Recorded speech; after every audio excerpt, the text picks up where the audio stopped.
Okay, juniors, we're going to start our next chapter here today. We're getting into the Cold War. So, Cold War refers to the immediate time period immediately following, or it is a time period immediately following World War II. Kind of starts actually right towards the end of World War II and stretching all the way into 1991 with the disbandment of the Soviet Union. Okay, so this Cold War is a very long time period, right? We're talking almost 50 years here is kind of what we're looking at. So there's a lot that happens, but I would understand that when we talk Cold War, we're basically focusing on the rivalry that existed between the United States and the Soviet Union, the Soviet bloc, following World War II. A big reason for this rivalry we'll talk about here in the coming slides. But following World War II, the United States and the Soviet Union had really established themselves as the world's superpowers, right? The United States with the production, the manufacturing, and the technology, and the atomic bombs and democracy, and the Soviet Union, a very strong, more industrialized nation that is also working on some of its own technological advancements as well. And so this Cold War refers to this, approximately, 50-year time period between the United States and the Soviet Union where the two are going to compete over democracy and communism, capitalism and communism. And that's what we get into here too, looking at our economic and political philosophies between the two.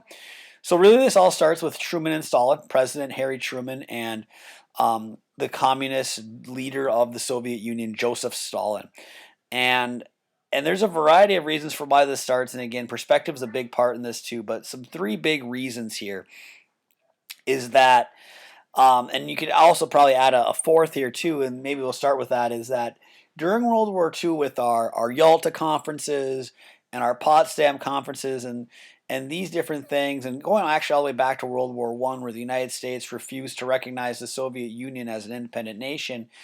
But really what had happened is during these Yalta conferences, especially during the Yalta conference, is that Stalin had made the promise to the United States and to Britain that he would allow for free elections in Eastern Europe following the war, like in countries like Poland and Yugoslavia and Albania and Romania and Czechoslovakia and those nations, that Stalin would allow for free elections, similar to what we have in the United States, if you want to look at it that way, following the war.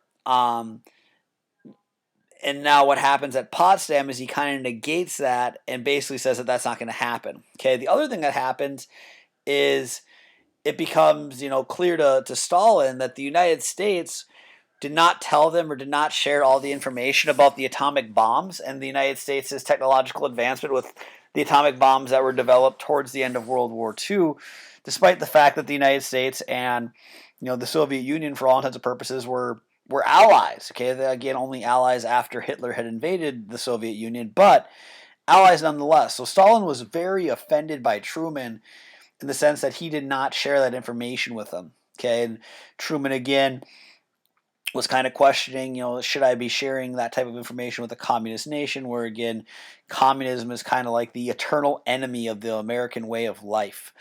Okay, and then the other thing here too is that, again, wherever the United States goes is, we still do this today, is we want to spread the United States democracy, right? That's a big goal of ours. And so that was something else here that kind of contributes to the Cold War era, where you see kind of that battle between the spread of communism and that spread of democracy. Okay, so talking about the Soviet Union, or the Union of Soviet Socialist Republics. Again, so that included mainland Russia, which is right here if you're looking at my mouse cursor. This is mainland, what we now call Russia, and it included other parts of Eastern Europe, like the EAs, Romania, Bulgaria, Yugoslavia in there, the Ukraine. And these smaller nations that you see down here, these are referred to as the Soviet satellite nations. Again, they were part of the Soviet Union, and what had happened there is Stalin and the Communist Party had implanted communist governments. So again, in a communist government, the government owns everything. Everything that is done in that country is for the betterment of the country. Private ownership of goods, out the window. Okay, the government owns everything. And so these smaller satellite nations, such as these guys here, they relied on the Soviet Union for financial assistance and that sort of thing. So hence the satellite nations.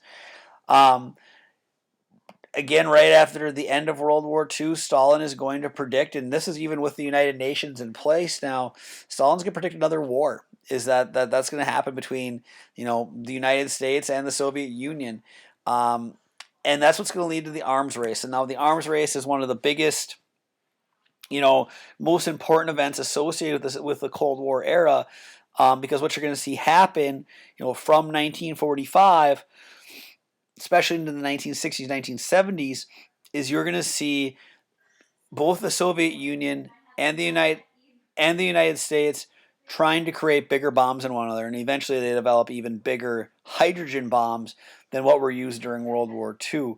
But anyways, that's kind of a big part of this Cold War era, is that whole arms race, that competition to build bigger and better weapons on the other side. Winston Churchill is going to visit the United States, I believe, in 1946, and the way he describes communism at a speech in Missouri is he describes it as an iron curtain. In the sense that, if you're looking at this map here, is that there was an iron curtain across, Europe, between Western Europe here, which again, democratic nations, that sort of thing, and communist nations. And that was really dividing Europe. And, Stalin wanted to spread communism. That's a big part of the communistic thought process, is that they want to spread, just as the United States wants to spread democracy, Stalin wants to spread communism. And again, people lack rights, and it's just not a good thing. It had been in the Soviet Union for quite some time at this point. Okay, so the United Nations, again, that peacekeeping organization that was set up right at the end of World War II, has several permanent members, and they had like the national, the United Nations Security Council, I should say, and again, the United States and the Soviet Union were permanent members, and because they were permanent members, what they could do is the Soviet Union, whenever any issue got brought up in the United Nations about Soviet actions in Eastern Europe, the Soviet Union could veto it, and it would never get discussed. And so what you see happen during this Cold War era is the Soviet Union, on a multitude of occasions, will veto discussion having to do with the way that they were running their government. And again, so this tension, it spills over even into the United Nations, where now you have the United States and the Soviet Union kind of jockeying each other for position within the UN Security Council. The United States, our policy on communism becomes pretty clear from the get-go, and that's going to be a policy of containment. The United States is going to spend a lot of money sending aid to nations that they felt were most likely to follow communism. Northern Africa, countries like Italy and Greece and Turkey, we'll get into those here in a little bit. But eventually that containment policy became more of a military support kind of thing. So and again, the Cold War, it's cold in the sense that there was no shots ever fired between the Soviet Union and the United States. But within the Cold War era, there's two actual wars that were fought over the spread of communism. The Korean War, right, shortly after World War II, and the Vietnam War. Both of those were wars of containment. We'll talk about those in a separate chapter a little later on. But both of those actual wars were fought within this Cold War era, where the Soviets oftentimes would send aid to countries like North Korea, communists, or North Vietnam, communists, and where the United States would try to aid the democratic nations, South Vietnam, South Korea, etc. Another important thing here to take out of this time as far as policy is what's known as the Truman Doctrine, where President Truman is going to issue a plan in which that we are going to provide financial assistance to, specifically with Greece and Turkey, to prevent communist takeover there. Again, both of them were kind of right on the border of that Iron Curtain, dividing Eastern and Western Europe, communism in the East, democracy in the West. And the United States spent a lot of money, $400 million over about a 2.5-year time period, so that the Greeks and the Turks could access, weapons of war and do some other things so that they could fight and not become communists, or so they had resources available, to maybe better their infrastructure so that they weren't taking money from the communists. Okay. Other thing that Truman's going to do in 1947 is he's going to sign the National Security Act. This creates the National Security Council, which is an office within the executive office of the president. It includes like the VP and some other cabinet members. and the president, obviously, and they look at matters of national security, but also created the CIA, our Central Intelligence Agency. And the CIA, their job was to basically gather information on, what's going on with the Soviet Union. Okay, it's kind of the idea of spying and gathering intel so that the United States knew what the Soviets were doing. So, like if the Soviets were developing an atom bomb, that is something that the CIA would investigate. Or if the Soviets were getting ready to launch their space program, the CIA would investigate that. Again, still around to this day. Okay, another policy of the time too, kind of highlighting this competition between the United States and the Soviet Union is what's known as the Marshall Plan. Marshall Plan was named after that, and the Secretary of State, George Marshall. And basically what this plan said is that the United States would provide financial aid to any European nation needing it. Now, mind you, after World War II, Europe is war-torn. Okay, Britain and France, especially Italy as well, they are war-torn. There's not much left of some of their major cities, their infrastructure, that sort of thing. So with this Marshall Plan is the United States offered money to any nation that wanted it. Now, obviously, this is also the United States' way of kind of influencing those nations in their types of government that they had as well. Don't make any mistake about it. But the United States also offered money to the Soviet Union. A lot of these Eastern European nations, the Poland, the western part of Russia, they're completely torn apart by war. That money could have been very useful to help fix those things and reconstruct, but Stalin would not accept any of the money. He thought it was the United States' way of the United States trying to extend their sphere, and Stalin would not allow for it. So again, oftentimes what you saw with these Eastern Bloc nations is infrastructure was very damaged, and it just never got repaired because of the lack of aid that really that Stalin was sending some of those nations. Okay, then we talk about Germany, and again, Germany is interesting, and this kind of goes back to Yalta and World War II. But Germany after World War II gets divided into Eastern and Western Germany. Okay, so and here is the country of Germany where you see the different colors here, and so Germany gets divided into 4 zones. Okay. On the western side of the country, you have one zone that was governed by the United Kingdom, one by France, one by the United States. Eventually what happens is these 3 nations, the United States, us, France, and the United Kingdom, we join all of our zones, quote unquote, into one, and we call it West Germany. Okay?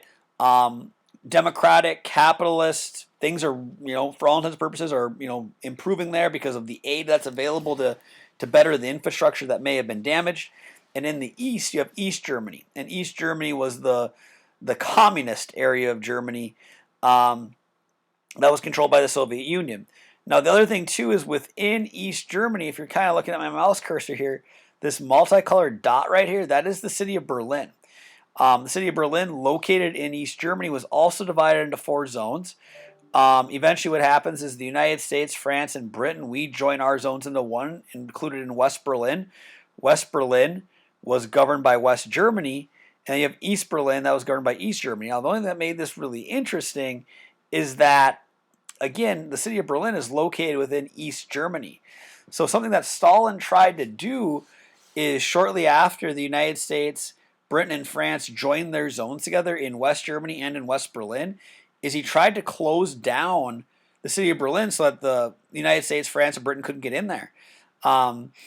Because they didn't want him influencing them. And so that began this year-long operation known as the Berlin Airlift, where the United States, France, and Britain, around the clock, for almost a year, they're going to drop supplies into Western Berlin. Fuel, Christmas presents, medicine, all these different things that the people needed because of the blockade. So eventually what happens is Stalin does have to lift his blockade, and shortly thereafter is when the infamous Berlin Wall will be built, dividing the free West Berliners and the communist East Berliners.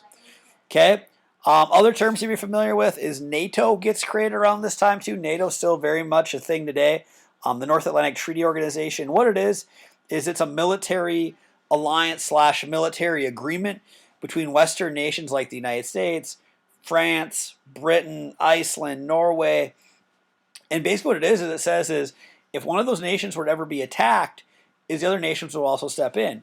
Okay, so it's a military alliance, and this was something that was created during a peacetime. Okay, a peacetime following World War II, and the United States enters this military alliance. Okay, the Soviet Union, in response to NATO, Soviet Union was not a part of NATO. What they're going to do is they're going to create their own military alliance known as the Warsaw Pact. That included the Soviet Union and their satellite nations in response to the creation of NATO. Okay, so here you see again the tension increasing with the military alliances, the tension with Berlin and Germany. Okay, and again, these are all things highlighted by this Cold War era.